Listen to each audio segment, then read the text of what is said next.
What's up, everyone? You are checking out the Uncensored Pro Wrestling Podcast. I am your host, the Hot Commodity Ant C, joined by my own personal hot commodity, That's me. Smoking Ant B. And today we're saying goodbye to 2025 and hello to the Attitude Years. We're traveling back to 2001, traveling to a time when George W. Bush just became president. And this is all before cell phones, TikTok, YouTube. It's just basic cable and WWE, right? So Cell phones are just track phones just coming out. track phones. $1 a minute. I had a shitty. I got one. They were like $50, and you would buy phone cards. However many points was a minute, and each one was $1. So if you got 10 points, that was 10 minutes For $10? Yeah. Oh, gee. You made your call real quick. Remember those phones that were like the walkie-talkies? Nextel. They'd like tweet. Like they make that. Yeah, that was the Nextel phones. All my friends had them. I wanted one so bad. I had a flip phone at one point and a Razor at one point. The Nextel walkie-talkie. So, if you want to hear what happened prior to 2001, the Attitude Years, you can check that out. We have seasons 1 through 3 and the archives covering December 97 to December 2000. And we have made it to No Way Out 2001. And before we cover that pay-per-view, we're going to go in depth on the top movies and songs from February 2001. I was 7, right? Did we figure this out? I was 7. And I was 16. Well, was I... You would have been 8, and I was 16. I would have been 8 in 01? Well, I would have been turning 8 in October, so I was still 7. And I was 15. You were 15. 16. Okay. What month is it? February. Yeah, see, we so still I have would some have time. Yeah, 6 months. I was 15 and We're a half. later in the year, our birthdays. Yeah, I was 15 and a half, exactly. There you go. Well, let's talk about the top 10 movies of February 2001. Number 10 is Valentine with Denise Richards and David Boreanaz. 5 women are stalked by an unknown assailant while preparing for Valentine's Day. I never heard of it. Denise Richards, David Boreanaz, Marley Shelton, Katherine Heigl. It got a 4.9 on IMDb. I've never seen it. So yeah, never heard of it. Number 9 is Chocolate. This came out in January. This was in our January countdown as well.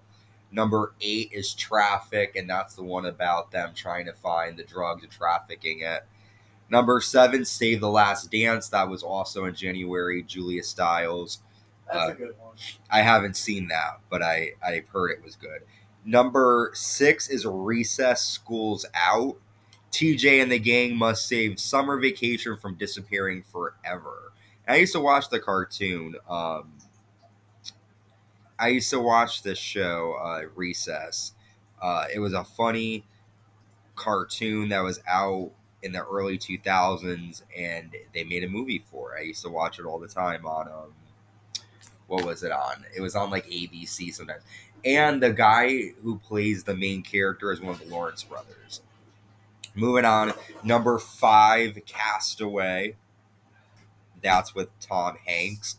A FedEx executive undergoes a physical and emotional transformation after crash landing on a deserted island. I like that movie.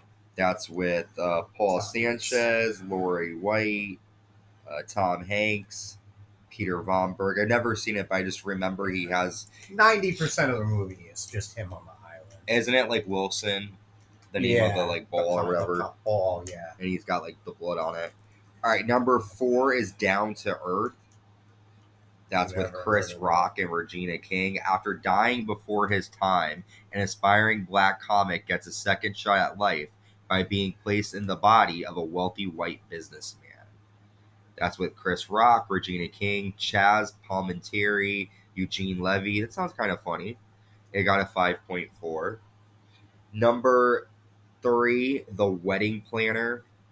That's good with Jennifer Lopez. Yep. It says... And Ben Affleck, right? Mary Fiore is San Francisco's most successful supplier of romance and glamour. She knows all the tricks. She knows all the rules. But then she breaks the most important rule of all. She falls in love with the groom. Isn't it Ben Affleck?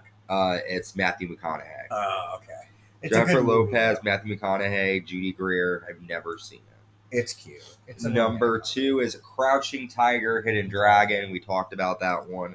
That's famous. Is that Jet Li or no? That's not Jet Li. That's somebody else. Jackie Chan. No, I don't Right. know who it is. I think it's somebody else. I don't think it's any of those guys. Let's see. Crouching Tiger. That is Chow Yun Fat Okay. and Michelle Yeoh, who was Madame Horrible and Wicked. Okay. And the final movie, the number 1 movie of February 2001, is Hannibal. Living in exile, Dr. Hannibal Lecter tries to reconnect with now disgraced FBI agent Clarice Starling and finds himself a target of revenge from a powerful victim. Now, this is the second. I mean, it was years. I think Silence of the Lambs came out in like 1989 or 1990. It was 91. And this was the first installment, the second one. The remake. And, or not the remake, the part 2. Yeah. And it has it Anthony was Hopkins, Julianne Moore, Gary Oldman, Ray Liotta. I was asking you last night who took over for Jodie Foster. This was the movie. There we go. See how it makes sense? It's very good. It's a good movie? Yeah. All right. I love those movies. I'll have to watch it.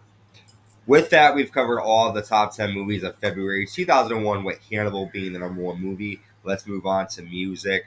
Coming in at number 10, The Way You Love Me by Faith Hill. I love that song. 9 is He Loves You Not by Dream. He loves me. He loves you not. 8 is If You're Gone by Matchbox 20. Love it. I love Rob Thomas. 7, Stutter by Joe. Stutter, stutter.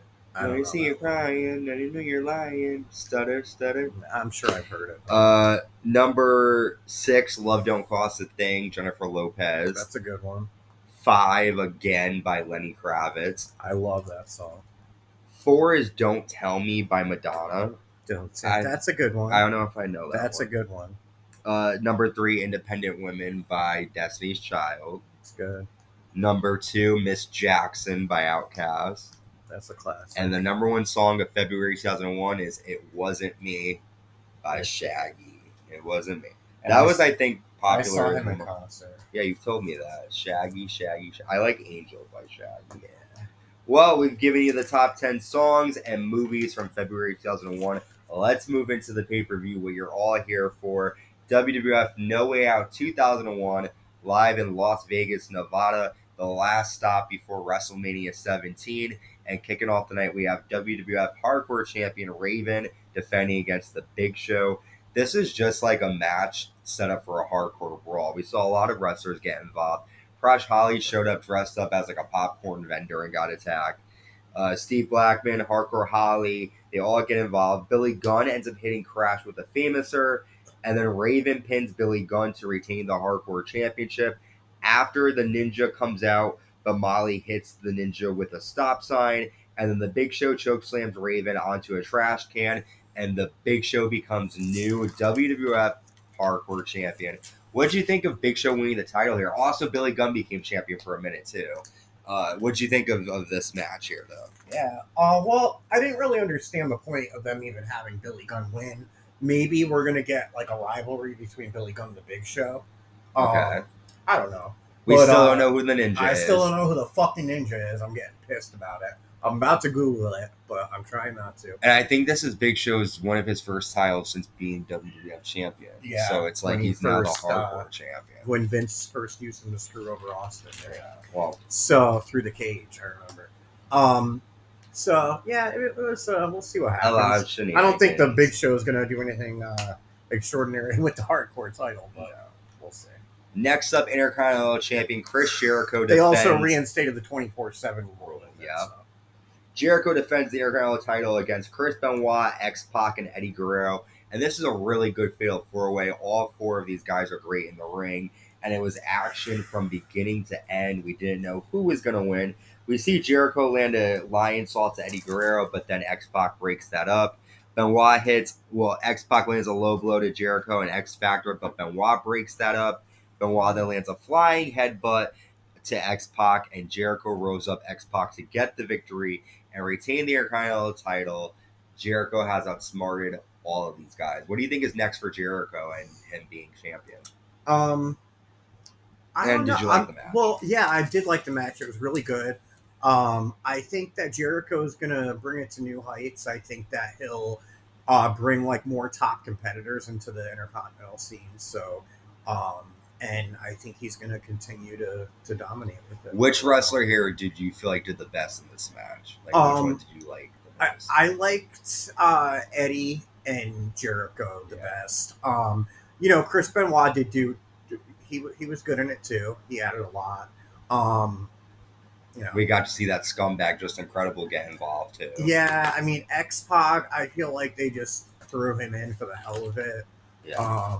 So he's more got this storyline going with Just Incredible, who we know is not going to do anything special in life, and he's going to rip off a bunch of people 20 years later, and old people too, probably. So fuck him. Fuck him. Vince McMahon is seen talking to William Regal backstage, and he tells Regal, you made this match. When the time is right, you'll know what to do. So William Regal is kind of left here wondering, what do we do here? Because we got Trish Stratus versus Stephanie McMahon-Helmsley, and I gotta say, for the women's matches in the time, I was just gonna say they what were we gonna say. Killing it. They killed it. It was good. Like, especially like you said, for the time, like this was one of the most revolutionary women matches we've seen. Stephanie McMahon-Helmsley, she's jumping off a railing with a clothesline. They throw water on each other. She spanks Trish. Yeah. Trish chokes her out in the corner. There was definite diva and attitude aspect to it, but it wasn't Mae Young throwing somebody around by their hair. Yeah. So it was good.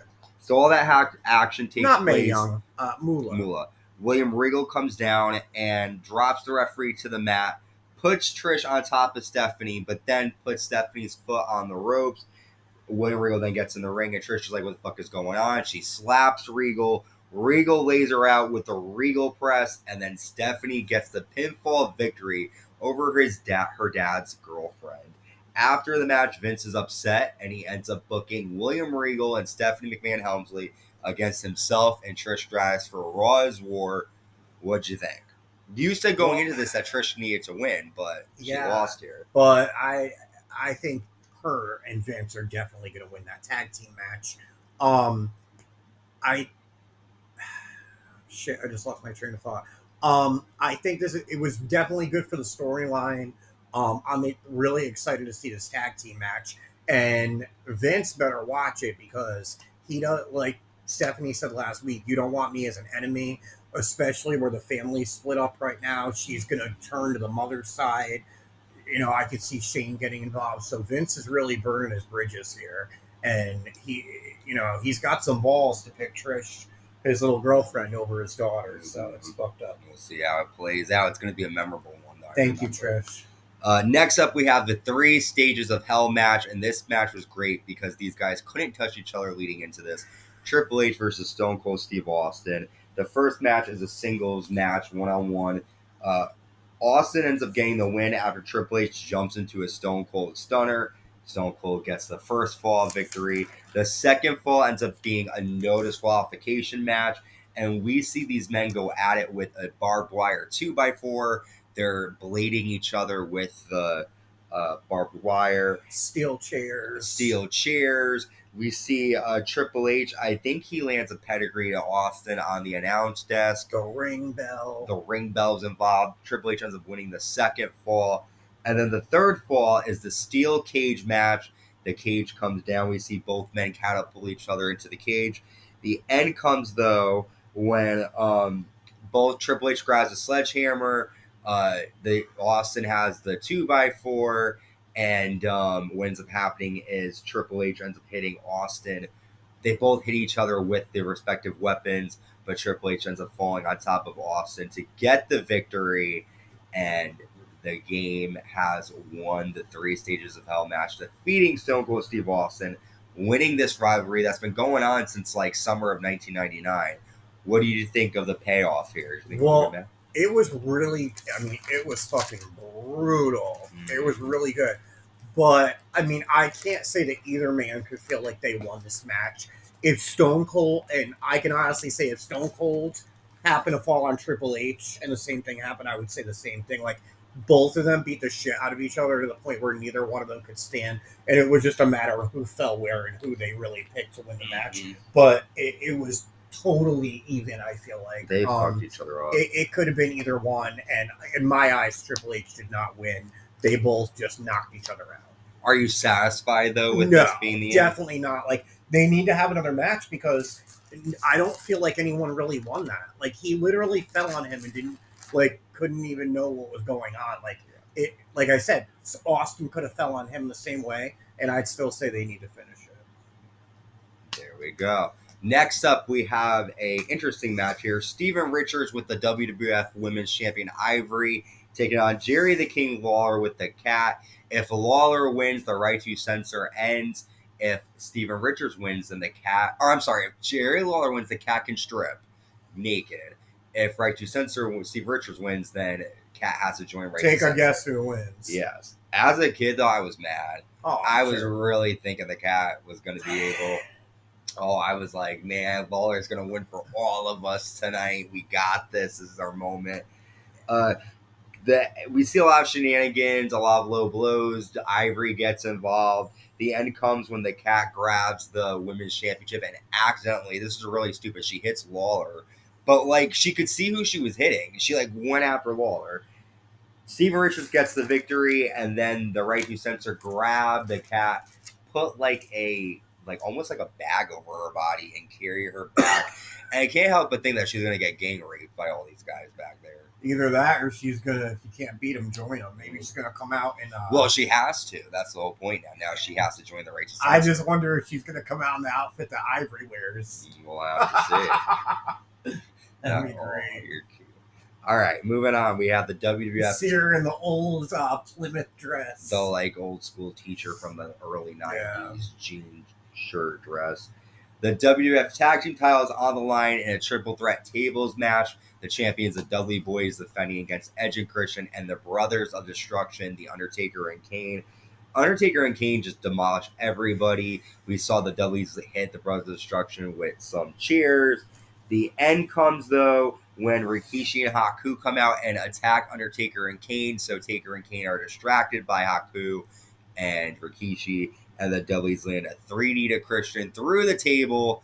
And, the Dudleys retain the Tag Team Championships here. What did you think of this end? And we know Rikishi and Haku, Taker's pissed. He just says, fuck about losing. What did you think? Well, my dream would be for Haku and Rikishi to get the titles and then Undertaker and Kane to beat them for them. Either way, Kane and Undertaker fucking had that match. I'm glad that Edge and Christian didn't win. I've seen enough of them right now. I like the Dudleys. They're brutal and they're dominant. You can only see Edge and Christian weasel their way out so much. So, I want to see Haku and Rikishi, Dudleys, and Undertaker and Kane go at it. So okay, you're tired of Edge and Christian. I think we're gonna get some good stuff from them. All right, let's talk about. We are on the verge of ruthless aggression. We sure are. WWF Champion Kurt Angle defends against The Rock. Winner goes to WrestleMania 17 to take on Stone Cold Steve Austin. And this was a match that saw a lot of moments where both men could have won. We see Angle apply the ankle lock, Rock apply the sharpshooter. The Big Show comes out, the new hardcore champion, and he chokeslams both The Rock and Kurt Angle and the referee as well. Rock hits Angle with the WWF title. Angle kicks out. Angle applies the ankle lock, but Rock is able to get to the ropes. Rock sends Kurt Angle into the exposed turnbuckle and lands 2 rock bottoms to become the new WWF champion. And it's official, The Rock versus Austin 2 at WrestleMania 17. But what did you think the Big Show... Who won the first time? Austin won the first time. What did you think of Big Show getting involved? Rock new champion. What's next for Angle? What do you think? I really think that was the dumbest person that could have come out. He just went through all this bullshit to win the stupid rinky-dink fucking hardcore title. Yeah. And now he comes out there. He doesn't even pick a side. You think he'd be heel and, fuck up The Rock. And then he fucks up Angle too and the ref. It's just what are you trying to prove? I don't think they knew what to do with him at the time.